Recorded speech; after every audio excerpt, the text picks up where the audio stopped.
Bretagne 5, écoutez la Bretagne. Bretagne 5, matin, l'invité politique. 8h30 ce matin, nous sommes au téléphone avec François Asselineau, président de l'Union populaire républicaine et candidat à l'élection présidentielle. Bonjour. Bonjour.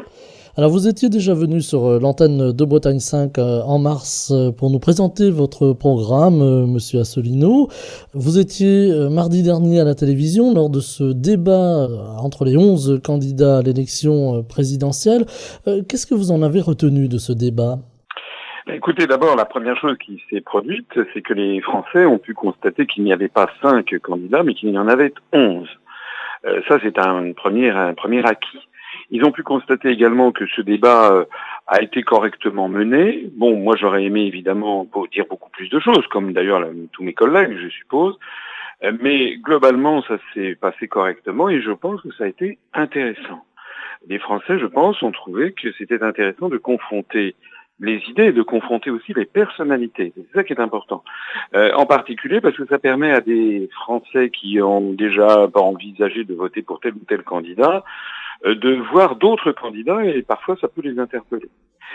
Par ailleurs, moi ce que j'ai noté, c'est que la question européenne a quand même très largement surplombé l'ensemble des débats et j'avoue que j'y ai largement participé moi-même en insistant à de nombreuses reprises sur le fait que notre participation à l'Union européenne, en fait, vide de sens pour une large partie tous ces débats, puisque toutes les grandes décisions en matière politique, économique, sociale, budgétaire, diplomatique et militaire sont en fait déjà décidées par la Commission européenne à Bruxelles, par la Banque centrale européenne à Francfort et par l'OTAN dirigée depuis Washington.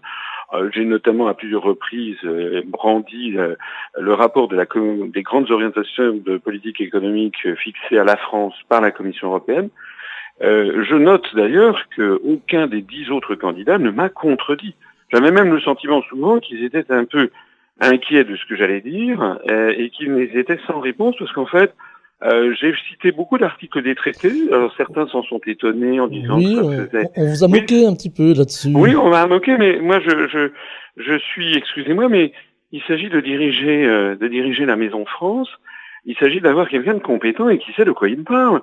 Il vaut mieux quand même, si vous donnez les commandes d'un avion gros porteur, il vaut mieux donner ça à un commandant de bord qui sait piloter un avion, plutôt qu'à quelqu'un qui débarque et qui ne connaît rien.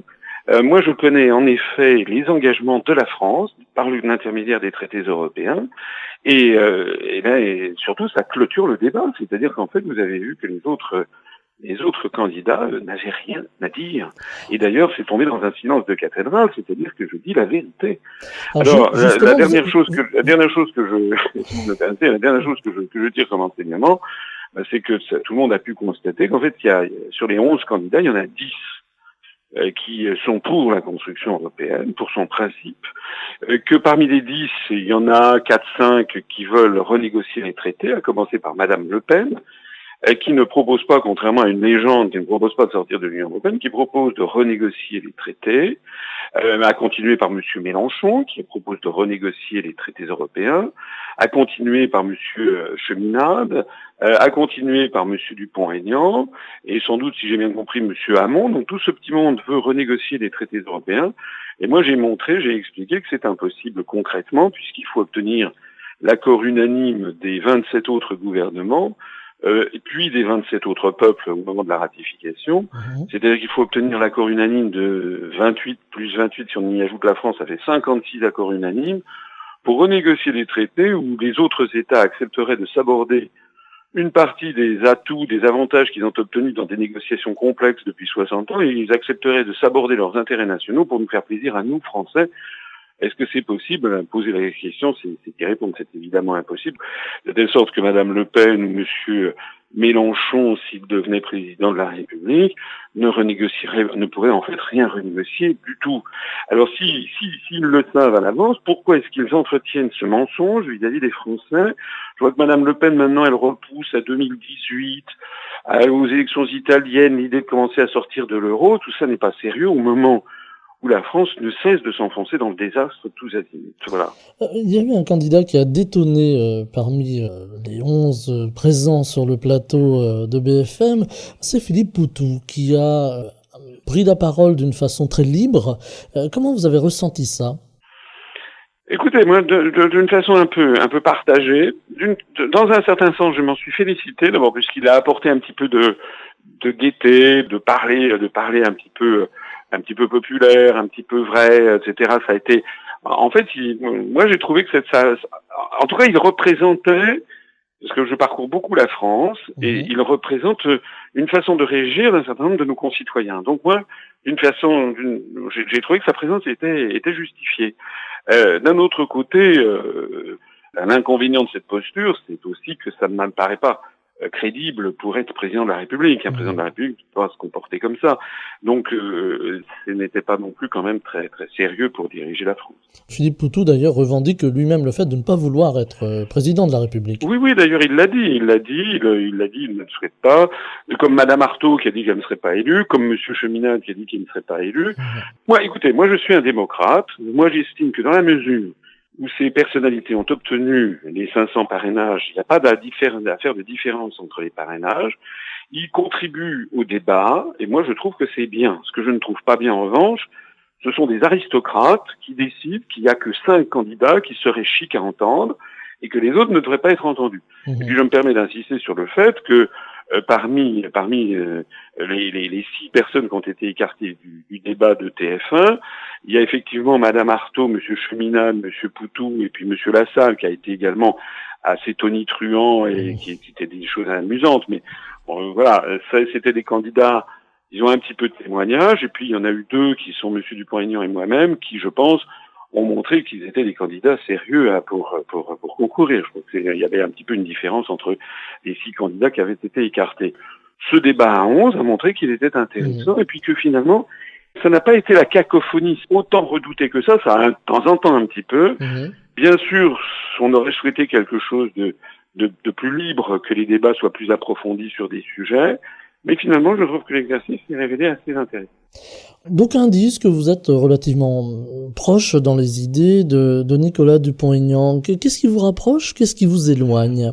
Ce qui nous rapproche, c'est que effectivement, il fait des références qui sont souvent celles que je fais. Il se réfère souvent à Charles de Gaulle, à Philippe Séguin. Ça, ce sont des points de rapprochement.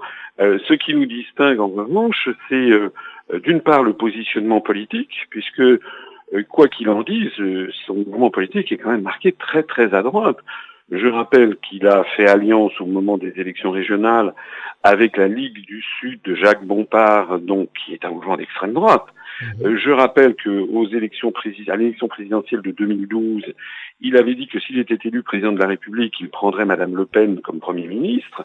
Je rappelle également que M. Dupont-Aignan, récemment, à plusieurs reprises d'ailleurs, a fait sienne la théorie dite du grand remplacement, qui voudrait que, en fait, on assiste à une espèce de complot pour remplacer la population française par des immigrés venus des pays du monde musulman.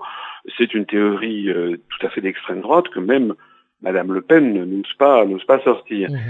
Donc le positionnement de Monsieur Dupont-Aignan est quand même très très à droite. Et puis son électorat est un électorat, d'après les études sociologiques dont on dispose, est un électorat qui est en fait entre Monsieur Fillon et Madame Le Pen, et qui est avec une majorité de personnes âgées. Nous, notre positionnement politique est totalement différent. Nous, on a des Français qui viennent de tous les horizons politiques, de droite, du centre, de gauche. Ça va aussi bien d'anciens électeurs de l'UMP ou même du Front National qu'à d'anciens électeurs ou même des responsables du Parti communiste, du mouvement on a vraiment de tous les horizons qui viennent. Et puis par ailleurs, je vous mets au défi de trouver quoi que ce soit depuis que j'ai créé ce mouvement politique il y a 10 ans qui nous rapproche de l'extrême droite. J'ai jamais fait la moindre alliance avec l'extrême droite. Jamais eu le moindre propos complaisant envers des théories racistes ou diffamatoires, etc. Par ailleurs, le deuxième différence, elle est essentielle, c'est que M. Dupont-Aignan reprend à son compte l'idée de la renégociation des traités, j'en parlais tout à l'heure, c'est-à-dire qu'il fait fi de la réalité et de l'intelligence des Français. Je rappelle, je l'ai déjà dit tout à l'heure, que pour changer les traités, il faut 56 accords unanimes. Et quand il dit, à un moment pendant le débat, il a dit que lui, La France verse 9 milliards d'euros de plus à l'Union européenne qu'elle n'en reçoit. Bon, ça, ce sont des informations d'ailleurs qu'il est allé copier sur mes analyses, parce que je rappelle qu'en 2012, il ne disait absolument pas ça. Donc, entre-temps, il s'est renseigné en allant sur mon site, comme Madame Le Pen, comme M. Mélenchon. Alors maintenant, il prend à son compte cet argument et il dit, moi, je vais récupérer ces 9 milliards d'euros. Oui, mais très bien, mais il va le faire comment? Moi, je dis que je vais les récupérer parce que je dis qu'on sort de l'Union européenne, donc moi, c'est logique. Mais lui, il veut y rester. Donc, il veut faire comment? Il va négocier avec les autres États pour dire, ben voilà, je reste avec vous, mais maintenant, je paye plus un rond et vous allez vous débrouiller, mais je reste quand même avec vous. Ça marche pas comme ça. Évidemment, tous les autres États refuseront tout simplement que la France ne verse plus sa cotisation et ne soit plus contributrice nette. Donc, en fait, il postule pour autrui. C'est une attitude, alors il n'est pas le seul, hein. C'est en fait le cas des 10 autres candidats. Ce sont des gens qui promettent des choses qu'ils ne pourront pas juridiquement et politiquement tenir. C'est exactement en fait comme si vous aviez des candidats qui vous disaient, écoutez, votez pour moi, je vous promets qu'il fera beau 365 jours par an. Là, vous savez très bien que c'est pas possible, parce que ça ne dépend pas du candidat. Là, c'est la même chose. Quelqu'un qui vous dit, je vais renégocier les traités en faveur de la France, je vais récupérer 9 milliards d'euros, je vais rester dans l'Union européenne, c'est quelqu'un qui ment. J'aurais aimé, François Asselineau, que l'on puisse dérouler deux dossiers. Un dossier plutôt de politique étrangère et un dossier peut-être plus local. Alors, sur la politique étrangère, on a cette guerre de Syrie qui n'en finit pas et ce massacre, car il faut bien parler de massacre, avec un gaz qui a tué des populations. On parle de gaz sarin. Alors, l'enquête est en cours, évidemment. Quel est votre regard là-dessus? Qu'est-ce qu'on doit faire? Est-ce que la France doit agir? Est-ce qu'elle doit bouger? Est-ce qu'elle doit condamner? Évidemment, elle l'a fait par la voix de son président de la République. Mais que peut-on faire face à cette horreur? Écoutez, moi, là-dedans, ça fait maintenant très longtemps que ça dure. On entend tout et son contraire. Je pense que la plus grande prudence aurait été déjà de ne pas s'en mêler. Lorsque je vois que la France, notamment par la bouche de M. Fabius, qui était à l'époque ministre des Affaires étrangères, avait dit que le front Al-Nosra faisait du bon boulot, alors que le front Al-Nosra, c'est une de ces nébuleuses, une partie de cette nébuleuse de terroristes qui de temps en temps est classée par l'Occident dans la catégorie des terroristes, de temps en temps dans la catégorie des démocrates libérateurs. Tout ceci montre que nous sommes au Moyen-Orient, que les choses sont compliquées et que, en définitive, là-dedans, la France aurait beaucoup mieux fait de ne pas s'en mêler. On est dans ce qu'on appelle la guerre de désinformation. Il y a des rumeurs dans un sens et des rumeurs dans l'autre. Moi, ce que je sais là-dedans, c'est que tout le monde trouvait que M. Bachar el-Assad était très bien. Il était d'ailleurs reçu en grande pompe en France, même pour le défilé du 14 juillet. Eh bien, un jour, il a été décidé par Washington que M. Bachar el-Assad n'était plus bien du tout. Et ce jour a coïncidé lorsqu'on a appris qu'en fait, la Syrie faisait obstacle au tracé d'un gazoduc qui aurait pris du gaz au Qatar pour le faire transiter par son territoire, pour ainsi approvisionner l'Europe occidentale et donc rendre l'Europe qui aurait été moins dépendante ou plus dépendante de la Russie. Donc ces grandes affaires-là, c'est ça le vrai fond du problème. Ce sont des grandes affaires géopolitiques et qui sentent fortement les hydrocarbures. Ça veut dire que tout ça est bien compliqué et que je pense que la France là-dedans, parce que nous sommes dans l'Union européenne, parce que l'Union européenne est assujettie à l'OTAN par l'article 42 du traité de l'Union européenne, on va dire encore que je connais les traités, mais je m'en flatte, je sais de quoi je parle, et je pense que les Français ont besoin d'avoir comme chef d'État quelqu'un qui sait de quoi il parle. Eh bien, par cet intermédiaire, la France n'est plus ce qu'elle fut, elle n'est plus la France indépendante et de la diplomatie gaullienne. Normalement, nous aurions dû jouer un rôle là-dedans, un rôle d'apaisement, ne pas nous mêler de cette affaire et essayer d'apparaître comme une puissance de modération et de réflexion plutôt que de nous jeter dans un camp, avec d'ailleurs le résultat que l'on a vu, c'est que finalement ça a ouvert la porte à la Russie et que la Russie a marqué des points fantastiques au Moyen-Orient, que les États-Unis sont sur le recul et quant à la France, la voix de la France au Liban et surtout en Syrie a été extraordinairement amoindrie. C'est un drame parce que ça n'est pas en prenant parti ouvertement pour les États-Unis d'Amérique et les Anglo-Saxons dans cette zone que l'on va renforcer la position de la France. Alors, pour conclure, car le temps passe très vite, François Asselineau, j'aurais aimé votre regard sur des sujets peut-être un peu plus locaux, qui peuvent aussi quand même concerné le président de la République. Quel regard vous avez à propos de la Bretagne? Par exemple, on a parlé de territorialité, il y a également la langue bretonne, et j'aurais aimé terminer par un sujet qui est d'actualité, qui est le sujet des projets miniers en Centre-Bretagne qui sont combattus par les associations. Alors, moi, ces histoires de rattachement du département de Loire-Atlantique, en fait, ça remonte à loin. Il faut savoir qu'en 1790, nos ancêtres ont supprimé toutes les provinces de France et ont proclamé la République une et indivisible avec l'égalité de tous les citoyens. Ça a été la création des départements, la suppression des provinces d'Ancien Régime, la suppression des féodalités, parce qu'il y avait des parlements, il y avait un parlement de Bretagne, il y avait un parlement dans le Languedoc, etc., etc. Dans chacune de ces provinces, chacune avait ses taxations, ses impôts, avec ses poids et mesures différents, etc., etc. Et en fait, les Français, à quelques lieues d'intervalle, étaient traités de façon extraordinairement différente. La Révolution française était une révolution égalitariste et qui a fait que tous les Français, on a assuré l'égalité entre les Français grâce à la suppression des provinces, à l'établissement des départements. Et puis c'est en 1941 qu'ont été d'un seul coup recréées par Pétain des régions, et en fait à la demande des Allemands, des autorités allemandes, qui essayaient au passage de diviser la France.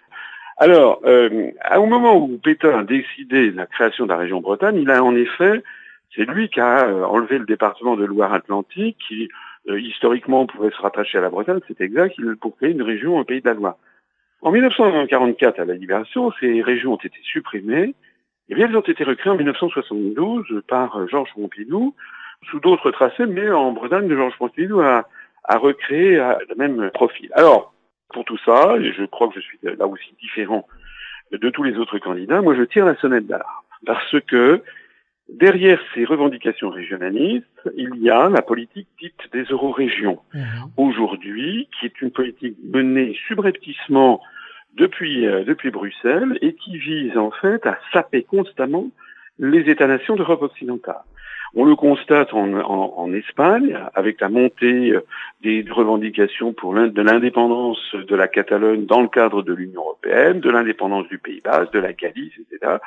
Mais on le constate aussi au Royaume-Uni, avec l'indépendance de l'Écosse dans le cadre de l'Union européenne, en Belgique avec l'indépendance de la Flandre, et en France, où en Corse par exemple, M. Jean-Guy Talamone, qui est le président de la collectivité de Corse, a dit « Je verrai de mon vivant une indépendance de la Corse dans le cadre de l'Union européenne ». Moi, je tire la sonnette d'alarme là-dessus parce que j'explique qu'il faut que la France sorte de l'Union européenne parce que c'est une dictature qui ne dit pas son nom. Parce que on nous impose des politiques économiques, budgétaires, sociales, diplomatiques et militaires qui sont en fait totalement soumises à une oligarchie financière transatlantique et qui nous soumettent en fait à l'empire américain et à l'empire des grandes banques. Est-ce que les auditeurs peuvent imaginer ce qu'il en serait si au lieu d'avoir la République française, l'Espagne, le Royaume-Uni, on avait une Bretagne indépendante dans le cadre de l'UE, une Corse indépendante, une Occitanie indépendante, une Catalogne indépendante. En fait, c'est le morcellement des États-nations qui serait derrière pour en fait soumettre les Français, les Espagnols, etc., détruire leur identité nationale. Et tout ceci pour que nous devenions tous des esclaves de l'oligarchie financière, bancaire, transatlantique. Est-ce que c'est vraiment ce que les Français veulent? Est-ce qu'ils ne pensent pas que nous avons beaucoup plus à perdre qu'à gagner dans un tel éclatement de notre nation? Alors François Asselineau, plus sur le côté culturel de la chose, parce que c'est vrai qu'on parle encore breton à Nantes. Sur l'aspect culturel, moi, je ne suis pas contre les langues régionales. Qu'il y ait des gens qui souhaitent la reviviscence des langues régionales, moi je ne vois pas malice, effectivement les gens peuvent très bien faire ça. Mais j'aimerais quand même aussi rappeler quand même des vérités fondamentales.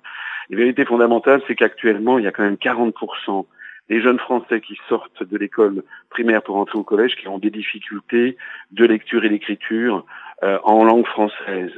Je rappelle aussi qu'au XXIe siècle, ce qui est important d'avoir, c'est aussi une ouverture sur le monde et qu'il ne soit pas seulement l'anglo-américain.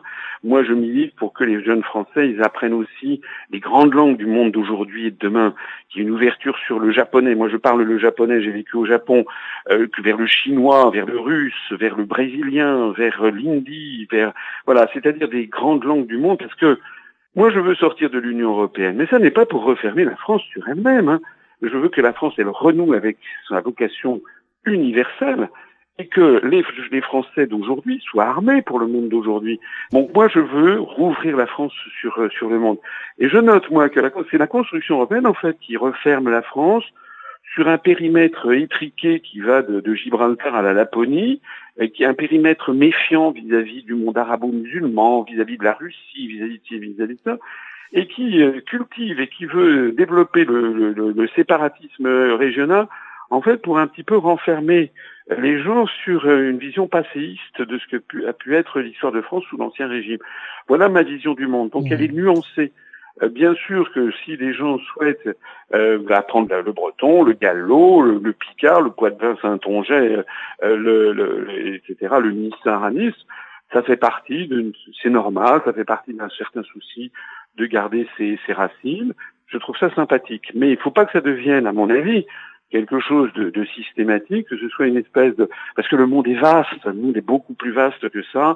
Et moi, j'aimerais d'ailleurs, si je suis élu, développer un Erasmus, comme on dit, mais avec des échanges avec le monde entier. Il n'y a pas besoin de se limiter à envoyer des étudiants en Espagne ou aux États-Unis ou en Allemagne, mais aussi au Japon, en Chine, en Australie, en Nouvelle-Zélande, au Brésil. Voilà, c'est ça que je veux. On va terminer très vite parce que là, on a un petit peu dépassé le temps. Alors, votre réaction, François Asselineau, sur les projets miniers en Bretagne que d'aucuns décrivent comme une nécessité économique, mais qui sont combattus par les associations qui estiment qu'il n'y a pas de garantie écologique suffisante.